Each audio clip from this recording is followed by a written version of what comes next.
নমস্কাৰ ছাত্ৰ-ছাত্ৰীসকল। তুমি এই বছৰ মেট্ৰিক বা এইচএছ পৰীক্ষা দিবা নেকি? যদি দিবা, এই ভিডিঅ'টো তোমাৰ বাবেই। তুমি যদি 15 জানুৱাৰীৰ পৰা ভাল এটা প্ৰেক্টিকেল টাইম টেবল কৰি ফলো কৰিব পাৰা, তেন্তে তুমি পঢ়াৰ টাইম 2 ইফেক্ট মেনেজ কৰিব পাৰিবা।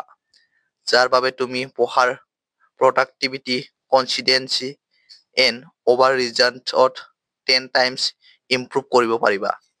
বাট এখন প্ৰেক্টিকেল টাইম টেবল বনোৱাটো ইমান বেনিফিট আছে যদিও then it is also' very challenging tough. যদিও মেক্সিমাম ষ্টুডেণ্টৰ বহুতো প্ৰব্লেম হয়, হয়তো কোনোবা এটা প্ৰেক্টিকেল টাইম টেবল বনাব নাজানে বা কিছুমানে বনাই বাট এদিন দুদিনহে ফলো কৰিব পাৰে। তাতে আৰু কিছুমানে টাইম টেবল এতিয়ালৈকে বনোৱাই নাই। হয় ছাত্ৰ-ছাত্ৰীসকল, আজিৰ ভিডিঅ'ত মই ষ্টেপ বাই ষ্টেপ এক্সপ্লেইন কৰিম যে লাষ্ট 20 ডেজত এখন প্ৰেক্টিকেল টাইম টেবল কেনেকৈ বনাব মৰ্নিং টু নাইট। ইয়াৰে মই ফাৰ্ষ্ট ষ্টেপত কম তুমি তোমাৰ ডেষ্টিনেশ্যনবোৰ কেনেকৈ ৰিমুভ কৰিবা আৰু নেক্সটত কম তুমি কেনেকৈ এটা এনভাইৰনমেন্ট ক্ৰিয়েট কৰিবা যদি তুমি সদায় পঢ়িব পাৰা। এইবাৰ লাষ্ট ষ্টেপটো কম এখন প্ৰেক্টিকেল পাৰফেক্ট টাইম টেবল কেনেকৈ বনাবা যোনটো তুমি 20 ডেজত ফলো কৰিলে HSLC বা HS এক্সামত 90% প্লাছ পাব পাৰিবা। যদি তুমি এতিয়ালৈকে একো পঢ়া নাই তেনেহলে একো চিন্তা কৰিব নালাগে। যদি তুমি মই দিয়া ষ্টেপ কেইটা 20 দিনৰ বাবে ফলো কৰিব পাৰা। ষ্টেপ 1, যদি তুমি টাইম টেবল ফলো কৰিব পাৰা নাই তেনেতে মেইন ৰিজনটো হয় যে ডিষ্ট্ৰেকশ্যন। তুমি তোমাৰ পঢ়াৰ সময়টো হয়তো তুমি ছচিয়েল মিডিয়া গেমছত আৰু আননেচেচাৰী এক্টিভিটি কৰিবলৈ টাইমটো ৱেষ্ট কৰাৰ যাৰ বাবে তুমি যিটো টাস্ক চিটৰ কৰিছা সেইটো ইনকমপ্লিট হৈ ৰয়। যদি তোমাৰ এনেবোৰ ডিষ্ট্ৰেকশ্যন আছে তেনেহলে তুমি কেতিয়াও এখন টাইম টেবল ফলো কৰিব নোৱাৰা। অকে, তুমি এতিয়া মোক কবা মইতো এই ডিষ্ট্ৰেকশ্যনবোৰ ৰিমুভ কৰিব বিচাৰো কিন্তু কৰিব নোৱাৰো। ডিষ্ট্ৰেকশ্যনবোৰ ৰিমুভ কৰিবলৈ হলে ফাৰ্ষ্ট ষ্টেপটো হৈছে তুমি আইডেন্টিফাই কৰা যে পঢ়াৰ টাইমত চবতকৈ কিহে ডিষ্ট্ৰেকশ্যন কৰে, যেনে ধৰা mobile phone. Example social media and games. এইবোৰ ডিষ্ট্ৰেকশ্যন ৰিমুভ কৰিবৰ বাবে মোবাইলৰ ছেটিঙৰ হেল্প ল'বৰ পৰা তোমাৰ ষ্টাডি আৱাৰ্ছবোৰত তুমি ডন্ট ডিষ্টাৰ্ব মোডটো অন কৰিব পাৰা। নাইবা তুমি তোমাৰ যিটো ছচিয়েল মিডিয়া প্ৰফাইল আছে সেইবিলাক ডিএক্টিভেট কৰি 20 ডেজৰ বাবে যিটো গেম খেলা সেই গেমটো আনইনষ্টল কৰি দিয়া লাষ্ট 20 দিনৰ বাবে। ইয়াৰ বাবে তুমি তোমাৰ মোবাইলত কিছুমান productive app like study focus আৰু এপ ব্লক নামৰ এপবোৰ ইনষ্টল কৰিব পাৰা।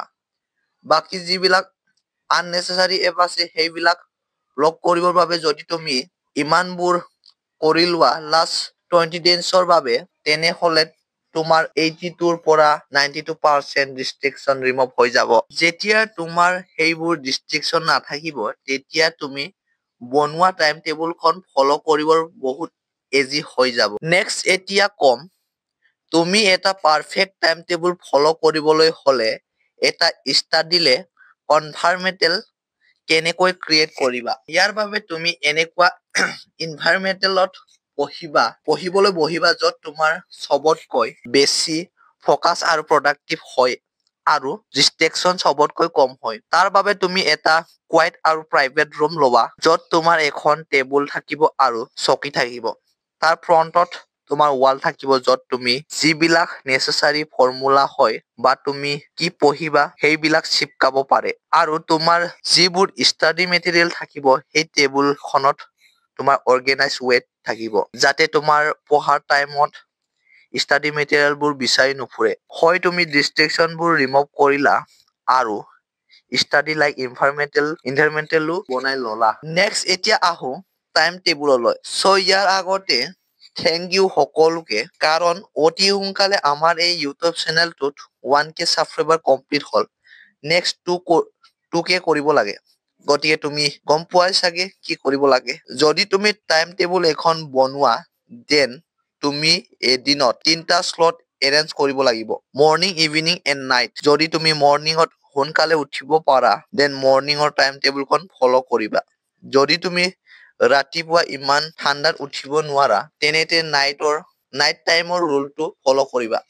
ৰাতিপুৱা উঠা পঢ়া বা ৰাতি পঢ়া তেনেকুৱা একো মেটাৰ নপৰে যে তুমি ৰাতি পঢ়া দেন যদি ৰাতিপুৱা পঢ়া তেনেহলে ৰাতিপুৱাই পঢ়া। জাষ্ট তুমি পঢ়িব ষ্টাৰ্ট কৰি দিয়া বা পঢ়া। ইয়াৰ আউটকামটো গম পোৱাই তুমি তোমাৰ ৰিজাল্টৰ দিনা তোমাৰ ৰিয়েলিটিৰ পৰা যি ভাল পোৱা মৰম পাবা। এতিয়া মৰ্নিং টাইম টেবুল খনত কয় যে 7 to 8 আৱাৰ্ছ হোৱাৰ পিছত 5 AM উঠি যাবা। উঠাৰ পাছত তুমি 5 to 5:30 লৈকে ফ্ৰেছ হৈ ল'বা আৰু তুমি 5 to 10 মিনিটছ মেডিটেশ্যন কৰিব পাৰা। তাৰ পাছত 5:30 পৰা 7টা লৈকে ছচিয়েল চায়েন্স পঢ়িব পাৰা, য'ত বহুত থিয়ৰী থাকে, য'ত মনত ৰাখিবলৈ ৰাতিপুৱা টাইমটো চবতকৈ বেষ্ট টাইম হয়। আৰু তাৰ পিছত তুমি 7টাৰ পৰা 8টা লৈকে তুমি পঢ়িবা আছামিজ বা জিঅ'গ্ৰাফী বা তোমাৰ যিবোৰ ইলেক্টিভ চাবজেক্ট আছে। আৰু 8:30 তোমাৰ যিবিলাক স্কুল এতিয়াতো নাই, প্ৰি ফাইনেল এক্সাম চলিব পাৰে বা প্ৰি ফাইনেল এক্সাম যদিও নাই, প্ৰিভিয়াছ ইয়াৰৰ কুৱেশ্যন পেপাৰ খিনি তুমি চাই সলভ কৰিব চেষ্টা কৰিবা। এতিয়া আমি আহো ইভিনিং টাইমটো লৈ। তুমি যদি স্কুল যোৱা, স্কুলৰ পৰাই আহি বা 1 ঘন্টা বা আধা ঘন্টা ৰেষ্ট কৰা, তাৰ পিছত হয়তো তোমাৰ 3:30 পৰা 5টা লৈকে টিউচন থাকে।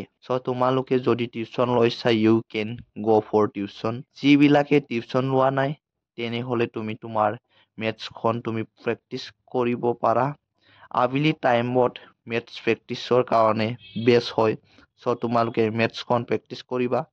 মেথছৰ প্ৰিভিয়াছ ইয়াৰৰ কুৱেশ্যন পেপাৰ কেইটা সলভ কৰিলে ভাল। তাৰে পিছত আহো আমি নাইটৰ টাইম টেবুলখনলৈ। নাইটত তুমি 6টাৰ পৰা পঢ়া ষ্টাৰ্ট কৰি দিবা। তুমি 6টাৰ পৰা 7:30 লৈকে চায়েন্স পঢ়িবা, 1.5 ঘন্টা তুমি চায়েন্স পঢ়িবা। নেক্সট 8টাৰ পৰা 9টালৈকে তুমি পঢ়িবা, মেথছ প্ৰেক্টিচ কৰিবা 1 ঘন্টা। আৰু নেক্সট আছে 9:15 পৰা 9:45 লৈকে ইংলিছখন পঢ়িবা।